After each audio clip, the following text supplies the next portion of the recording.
Hello everyone friends, कैसे हो आप। मैं हूं आपका होस्ट जुल्फकार रशीद। अस्सलाम वालेकुम। मेरे साथ हैं जी असद अजीज। हेलो एवरीवन, कैसे हैं आप सब? ठीक ठाक है, उम्मीद करते हैं सब एवन बढ़िया फर्स्ट क्लास होंगे। सो गाइस, लगातार वीडियो बना दी है हमने आपके लिए। आप देखते भी नहीं हैं और लाइक भी नहीं करते।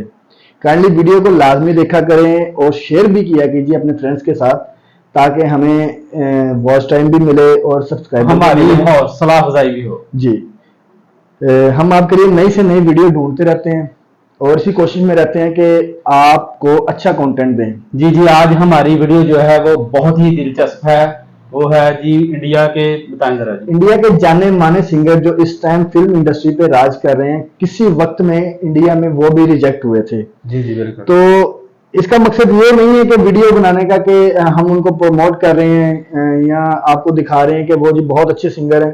तो मकसद ये है कि उनको रिजेक्ट किया गया, लेकिन उन्होंने हिम्मत नहीं हारी और उन्होंने अपने आप को मनवाया इंडस्ट्री में। जी आज वो बिल्कुल कामयाब है। चलें कामयाब है। वीडियो की तरफ चलते हैं, ज्यादा चलते टाइम हैं नहीं लेते वीडियो की आपका। तरफ। आप देखिएगा, वीडियो है वो सिंगर जो रिजेक्ट किए जा चुके थे और आज उनका दुनिया में बोलबाला है। जी जी बिल्कुल। चलते हैं अब वीडियो की तरफ। नमस्कार दोस्तों, मैं हूं आपका फैक्ट बाय और आज मैं सुनाना चाहता हूं आपको एक गाना। क्योंकि तुम ही हो। हाँ भाई, हम ही हैं। इस बेहतरीन सिंगर के रियलिटी शो से बाहर होने का कारण हम ही तो हैं, वरना भला इतने अच्छे सिंगर को कोई कैसे किसी शो से बाहर कर सकता है। समझ गए ना किसकी बात हो रही है? अरिजीत सिंह। शो से बाहर करने से एक ऐसा रैपर याद आ रहा है जिसने रिजेक्शन के बाद भी उम्मीद नहीं छोड़ी। एवरी मंथ इंस्टॉलमेंट वाला ईएमआई। अच्छा, तो रियली कॉमन मैन का जो प्रॉब्लम है उसको आपने एकदम रैप स्टाइल बना दी और जैसे तैसे यूट्यूब पर अपनी रैपिंग वीडियोस अपलोड की। क्या बोलते तुम, नाश्ता पानी करके पिए चाय में चीनी कम। और फिर उसकी एक वीडियो को छोड़ किसी पर कोई व्यू नहीं आया। लेकिन सक्सेस में इस सिंगर को कोई मात नहीं दे सकता। जिसने जिस शो से बाहर होने का रास्ता देखा था, आज उसी शो को बैठकर जज कर रही है। भाई पैसा हो तो क्या कुछ नहीं हो सकता। आपका अंदाजा एकदम सही है। आज हमारे वीडियो में सिंगर्स की ही बात करेंगे, बिकॉज आज के वीडियो का टाइटल है singers who got rejected in their auditions. नाम कमाने के लिए यूट्यूब पर मार्च 2014 में रिलीज किया अपना पहला रैप और बंटाई। और बंटाई, क्या बोलते तुम, नाश्ता पानी करके पिए चाय में चीनी कम। लेकिन इस वीडियो के बाद किसी भी वीडियो पर नहीं मिला था कोई भी व्यू। हालांकि इस रैपर ने यूट्यूब पर कोशिश करने से पहले दिया था शो इंडियाज गॉट टैलेंट में ऑडिशन, लेकिन वहां उन्हें फेस करना पड़ा रिजेक्शन। अब तो पहचान गए ना कि मैं किसकी बात कर रहा हूँ। एमिवे बंटाई, जिनका असली नाम है शाहरुख शेख। उन्होंने हॉलीवुड रैपर एमिनेम से इंस्पिरेशन लेते हुए अपना पहला रैप इंग्लिश लैंग्वेज में लिखा था, लेकिन पिता ने सलाह दी रैप्स को उस लैंग्वेज में लिखने की जो सभी लोग समझ सकें। पर 2014 में अपनी वीडियो यूट्यूब पर अपलोड करने के बाद एमिवे को फेम के लिए 3 साल तक इंतजार करना पड़ा था। और 3 साल बाद उन्हें जैसा फेम मिला उसकी उन्होंने कभी कल्पना भी नहीं की होगी। वेल, अब हुआ ये था कि एक इंटरव्यू में रैपर रफ्तार ने एमिवे के पैसे नहीं कमाने की बात बोली थी। अंडरग्राउंड एमईवे जो है वो अपनी तरफ से सब लगा हुआ है, कर रहा है, but he is not earning right now. जिसका जवाब देते हुए एमिवे ने अपने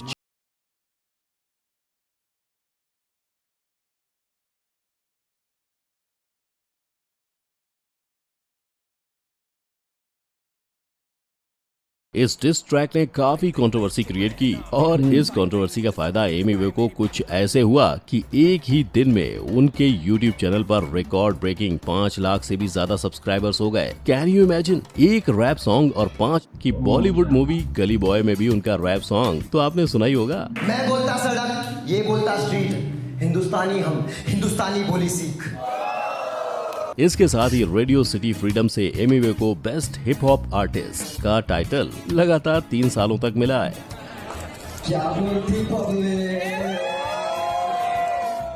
नंबर 2, विशाल मिश्रा। मैं बारिश की बोली समझता नहीं था, हवाओं से मैं यूं उलझता नहीं तो इसकी आवाज बड़ी मजेदार बॉलीवुड है। के आज के टाइम के एक ऐसे यंगेस्ट म्यूजिक कंपोजर और सिंगर जिन्हें कभी रियलिटी शो से बाहर फेंक दिया गया था, थोड़ी और सी वो कपकपी भी एक है। नहीं 2 बार। लेकिन बड़ी मजेदार सही सुन आवाज रहे हैं है। आप, 2 बार शो से बाहर। और इस सिंगर कंपोजर ने नाम कमाने के लिए इंडियन आइडल सीजन 4 में पहली बार ऑडिशन दिया, लेकिन उन्हें रिजेक्ट कर दिया गया। फिर उसके बाद उन्होंने सीजन 6 में वापस ऑडिशन दिया, जहाँ पहले राउंड में तो उनका सिलेक्शन हो गया, आप मुंबई आ रहे हो। लेकिन दूसरे राउंड में पहुंचने के बाद उन्हें बाहर का रास्ता दिखा दिया गया। मैं बात कर रहा हूं विशाल मिश्रा की, जिन्होंने एक शो से 2 बार रिजेक्ट होने के बाद ना हिम्मत हारी और ना हौसला। तभी तो पूरे जोश के साथ उन्होंने फिर से डीडी नेशनल के रियलिटी शो भारत की शान सिंगिंग स्टार में हिस्सा लिया और फाइनली शो के विनर का टाइटल अपने नाम किया। और अगर बात ब्रेक की करें तो वैसे तो विशाल मिश्रा को उनका पहला ब्रेक करीब सिंगल के ट्रैक में एज अ कंपोजर मिल गया था, लेकिन कंपोजर से ज्यादा सिंगर को याद रखते हैं और ये बात विशाल अच्छी तरह से जानते थे। तभी तो उन्होंने सही मौके का इंतजार किया और कई मूवीज के लिए कॉम्पोजिशन करते रहे। लेकिन फिर उन्हें फिल्म कबीर सिंह के हिट सॉन्ग को गाने का मौका मिला, जिसके बाद वो इतने फेमस हुए कि हर कोई विशाल मिश्रा को सुनना पसंद करता है। आपको शायद ये जानकर शौक लगेगा कि पिछले साल कोविड-19 के वक्त पॉपुलर हुए सॉन्ग का कॉम्पोजिशन भी विशाल मिश्रा ने अक्षय कुमार और जैकी बागनानी के कहने पर किया था। नंबर 3, मोनाली ठाकुर, बॉलीवुड का हिट नंबर और उसी फिल्म का एक और हिट सॉन्ग हम सभी की जुबान पर आज तक है। लेकिन क्या आप जानते हैं कि इस गाने के सिंगर के साथ भी कुछ ऐसा हुआ था जैसा हमने कई सिंगर के साथ होते सुना है। इंडियन आइडल के सीजन 2 के टॉप 10 में आने के बाद भी मोनाली ठाकुर को ऑडियंस ने कम वोट्स देकर शो से बाहर का रास्ता दिखा दिया। लेकिन इतने बड़े शो से एलिमिनेट होने के बाद भी अपनी सिंगिंग के दम पर मोनाली ने नेशनल अवार्ड अपने नाम किया और उन्हें ये अवार्ड मिला था उनके अब तक के सबसे बेस्ट सॉन्ग मोह मोह के धागे के लिए। तेरी उंगलियों से जाऊं। वैसे देखा जाए तो मोनाली का बॉलीवुड डेब्यू जाने मन में ही हो गया था, लेकिन उनको असली पहचान दिलवाई म्यूजिक डायरेक्टर प्रीतम चक्रवर्ती ने। प्रीतम ने मोनाली को फिल्म रेस में 2 गाने गाने का मौका दिया और वो दोनों ही गाने चार्ट बस्टर्स बन गए। आज मोनाली बॉलीवुड और बांग्ला फिल्म इंडस्ट्री में एक जाना माना चेहरा बन गई हैं, जिनके गानों को सभी लोग पसंद करते हैं। वैसे आप जानते हैं मोनाली सिंगर होने के साथ साथ एक ट्रेन डांसर और एक्ट्रेस भी हैं। फिर आपके नसीब में ये बात हो न हो, शायद फिर इस जन्म में मुलाकात हो न हो। शायद। Number 4, Neha Kakkar, reality show Indian Idol के सीजन 5 में अपने सपनों को पूरा करने के लिए पहले दिया ऑडिशन, सुर के साथ गाओ ना गाना। फिर हुआ सिलेक्शन, लेकिन फिर कम वोट की वजह से शो को कहना पड़ा अलविदा। लेकिन फिर इसके बाद नेहा की किस्मत का ताला कुछ यूं खुला कि वो उसी शो में जज बनकर अब लोगों को करती हैं रिजेक्ट। घर की जरूरत को पूरा करने के लिए जगरातों में गाना गाने वाली नेहा कक्कड़ ने कम समय में 0 से 100 का सफर तय किया है और कुछ ऐसा किया है कि लोग अब इसकी मिसालें देते हैं। अपनी बहन सोनू कक्कड़ से म्यूजिक में ट्रेनिंग लेते हुए नेहा ने कई सारे गानों में अपने वोकल्स दिए थे। इसके बाद उन्होंने फिल्म मीराबाई नॉट आउट में बतौर कोरस सिंगर डेब्यू किया था, लेकिन इतनी मेहनत के बाद भी उन्हें अपनी पहचान नहीं मिल रही थी। पर फिर साल 2012 में आई फिल्म कॉकटेल, जिसके सबसे hit dance number second hand जवानी ने नेहा की किस्मत का दरवाजा खोला।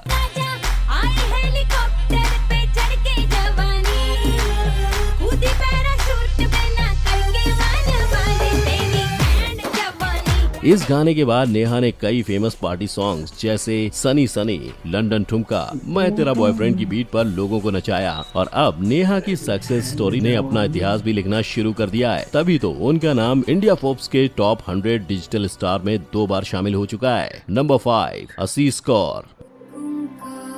ये गुरबानी हम सब ने कहीं ना कहीं इसी आवाज में सुनी है, लेकिन इस गुरबानी को जिसने गाया है उसके बारे में बहुत कम लोग जानते हैं। इतनी मीठी आवाज होने के बावजूद असीस कौर इंडियन आइडल के सीजन 6 में ऑडिशन राउंड से बाहर हो गई थी। 5 साल की कम उम्र से सिंगिंग करने वाली असीस को म्यूजिक इंडस्ट्री का सपना उनके पापा ने दिखाया था और उनकी गुरबानी का वर्जन पूरे इंडिया में इतना पॉपुलर हुआ कि उन्हें हर इवेंट्स में उसके लिए बुक किया जाने लगा। गुरबानी से अपने करियर की शुरुआत करना असीस के लिए काफी फायदेमंद साबित हुआ। तभी तो हार न मानकर आगे बढ़ते हुए उन्होंने पंजाबी रियलिटी शो आवाज पंजाब दी में पार्टिसिपेट किया, जिसके बाद उनका कॉन्फिडेंस बढ़ा और वो अपने सपनों को पूरा करने के लिए पानीपत छोड़ मुंबई आ गए और सपनों की नगरी मुंबई में उन्हें सलीम मर्चेंट की मदद से अपना पहला सॉन्ग रिकॉर्ड करने का मौका तमंचे मूवी में मिला। ओ तेरे वास्ते मैं सारा जग छोड़ के दिखाऊं, किस्मत की कलाइयाँ उड़ के दिखाऊं। और वो अपने गाने से लोगों के बीच फेमस हुई, जिसने उन्हें लोगों का चहेता बना दिया। बस फिर क्या था, इस गाने के हिट होते ही उन्हें अवार्ड्स और काम दोनों मिलने लगे। नंबर 6, जुबिन नौटियाल। वक्त ने है किया हम पे कैसा सितम। अपनी हेयर स्टाइल और अपनी स्माइल से लड़कियों का दिल जीतने वाले सिंगर, जिनका कंपैरिजन अक्सर आतिफ असलम और अरिजीत सिंह से किया जाता है, उन्हें अपने पहले ऑडिशन के वक्त शो के जज सोनू निगम से मिला था रिजेक्शन। नहीं समझे? मैं बात कर रहा हूँ जुबिन नौटियाल की, जिन्होंने रियलिटी शो एक्स फैक्टर के लिए ऑडिशन तो दिया था, लेकिन सोनू निगम ने उन्हें रिजेक्ट कर दिया था, मोस्टली उनके गाने गाए हैं, जिसकी वजह से उन्हें टॉप 25 से बाहर होना पड़ा था। इस एक रिजेक्शन ने आज के फेमस सिंगर को एक जमाने में गानों के स्क्रैचेस गाने के लिए मजबूर कर दिया था। की वजह तुम बनो। लेकिन भाइयों, कहा जाता है ना, जहाँ चाह वहीं राह है। इसी सोच के साथ जुबिन अपने हर स्क्रैच को ऐसे गाते थे मानो जैसे वो गाने का ओरिजिनल वर्जन हो। ऐसे ही एक दिन जुबिन ने फिल्म शौकीन का तेरी मेहरबानी का स्क्रैच वर्जन गाया था। है साज तू तेरा तर्ज में, तू है दवा और मर्ज में, दिलदार तू खुद गर्ज में। जिसे जब फिल्म के लीड अक्षय कुमार ने सुना तो वो इसके इतने दीवाने हो गए कि उन्होंने स्क्रैच गाने वाले जुबिन से ही गाने का ओरिजिनल वर्जन रिकॉर्ड करवाया, और वो भी बिल्कुल स्क्रैच वर्जन जैसा, यानी बिना किसी चेंज के। उस साल जुबिन का तेरी मेहरबानी और फिल्म सोनाली केबिल का दोनों चार्ट बस्टर्स में टॉप पर थे। बस फिर क्या था, एक के बाद एक गाने जुबिन गाते गए और लोगों के दिल पर छाते गए। वैसे मैं बता दूं, जुबिन सिंगिंग के अलावा म्यूजिक इंस्ट्रूमेंट्स जैसे गिटार, ड्रम और हारमोनियम भी बजाते हैं। नंबर 7, अरिजीत सिंह। अब बात करते हैं एक ऐसे सिंगर की जिसे शायद ही कोई नहीं पसंद करता हो, लेकिन ठहरो, शायद वो हम ही तो हैं जो उसे एक जमाने में पसंद नहीं करते थे, तभी तो हमने उसे टॉप 5 में शामिल होने का मौका नहीं दिया। अब भी नहीं समझे किसकी बात हो रही है? अरे मैं बात कर रहा हूँ 2005 में सोनी टीवी पर आने वाले शो फेम गुरुकुल के कंटेस्टेंट अरिजीत सिंह की, जिसे कम वोट के चलते टॉप 5 से बाहर होना पड़ा था। हालांकि शो में अरिजीत की आवाज को शो के जज शंकर महादेवन और संजय लीला भंसाली दोनों को काफी अच्छी लगी थी, इसलिए दोनों ने एक एक करके उन्हें ब्रेक देने की कोशिश की। जहाँ अरिजीत को सबसे पहले ब्रेक शंकर महादेवन ने अपने एल्बम हाई स्कूल म्यूजिकल 2 के गाने आजा नचले में दिया, लेकिन शायद उनकी किस्मत का चमकने का समय अभी नहीं आया था, तभी तो ये एल्बम बुरी तरह पिट गया। जिसके बाद बारी आई संजय लीला भंसाली की, जिन्होंने रणबीर कपूर और सोनम कपूर की डेब्यू मूवी में अरिजीत की आवाज को पहचान देनी चाहिए, पर जब नसीब में हो कद्दू तो कैसे मिलेगा लड्डू, इसीलिए तो इतने बड़े फिल्म की स्क्रिप्ट में चेंज हो गया और इस गाने को ही फिल्म से निकाल दिया गया। ये बात और है कि अरिजीत ने हिम्मत हारना नहीं सीखा था, इसीलिए तो इतनी नाकामयाबी के बाद भी उन्होंने 10 का 10 ले गए दिल शो में एज अ कंटेस्टेंट हिस्सा लिया और कंपटीशन को जीतकर अपने लिए सक्सेस का दरवाजा खोला। और आपको ये भी बता दूं कि अरिजीत को बॉलीवुड इंडस्ट्री में असल पहचान साल 2013 में आई फिल्म आशिकी 2 के तुम ही हो, क्योंकि तुम ही हो, अब तुम ही हो, और चाहूं मैं या ना गानों से मिली। तू ही ये मुझको बता दे, चाहूं मैं आना। पर इस पहचान से पहले बार बार मिल रहे फेलियर के बाद अरिजीत आज इंडस्ट्री के हाईएस्ट पेड सिंगर्स में से एक है। कई अनगिनत अवार्ड्स के साथ वो अब इतने फेमस हो गए हैं कि 2020 में स्पॉटिफाई ने अरिजीत सिंह को मोस्ट स्ट्रीम्ड इंडियन आर्टिस्ट का टाइटल दिया था। इन सारे सिंगर्स की कहानी इनकी आवाज की तरह ही काफी मेमोरेबल है, काफी यादगार है, तभी तो ये आज लोगों के दिलों पर राज कर रहे हैं। पहले रिजेक्शन, फिर सिलेक्शन और अब ये सभी लोग अवार्ड विनिंग परफॉर्मेंस दे रहे हैं। अगर आपको भी अपने गानों से कानों में मिश्री घोल देने वाले इन सिंगर्स की कहानी इतनी ही इंटरेस्टिंग लगी तो हमारे चैनल को लाइक एंड शेयर करना मत भूलना, और इनमें से कौन सा सिंगर आपका फेवरेट है वो कमेंट करके जरूर बताना। और फाइनली हमारी वीडियो के कोई भी अपडेट मिस ना करने के लिए बेल आइकन को हिट कर देना। तो फिर मिलेंगे एक नई वीडियो के साथ। जय हिंद।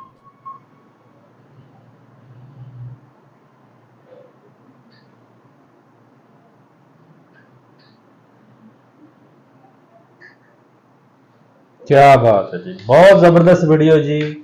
गाइज इसमें एक सबक भी है वीडियो में, और सबक ये है कि हमें मेहनत करनी नहीं छोड़नी चाहिए। कामयाबी एक ना एक दिन मिल जाती है, इंशाल्लाह मिलती है। हिम्मत नहीं हारनी चाहिए। हिम्मत मर्दा मदद खुदा। बेशक हम भी आज मेहनत कर रहे हैं जी जी बिल्कुल, इंशाल्लाह हमें भी कामयाबी मिलेगी और जरूर मिलेगी आप लोगों के प्यार की वजह से। बिल्कुल। आप लोग कमेंट सेक्शन में बताइएगा हमें भी कि कौन सा फेवरेट सिंगर है आपका, और ये भी बताइएगा नेक्स्ट हम किस वीडियो पे रिएक्ट करें। आप लोग नहीं बताएंगे तो हमें पता नहीं लगता कि आप हमें कितना प्यार करते हैं। जी जी, तो मिलते हैं नेक्स्ट वीडियो में, तब के लिए अल्लाह हाफिज। अल्लाह हाफ़िज़।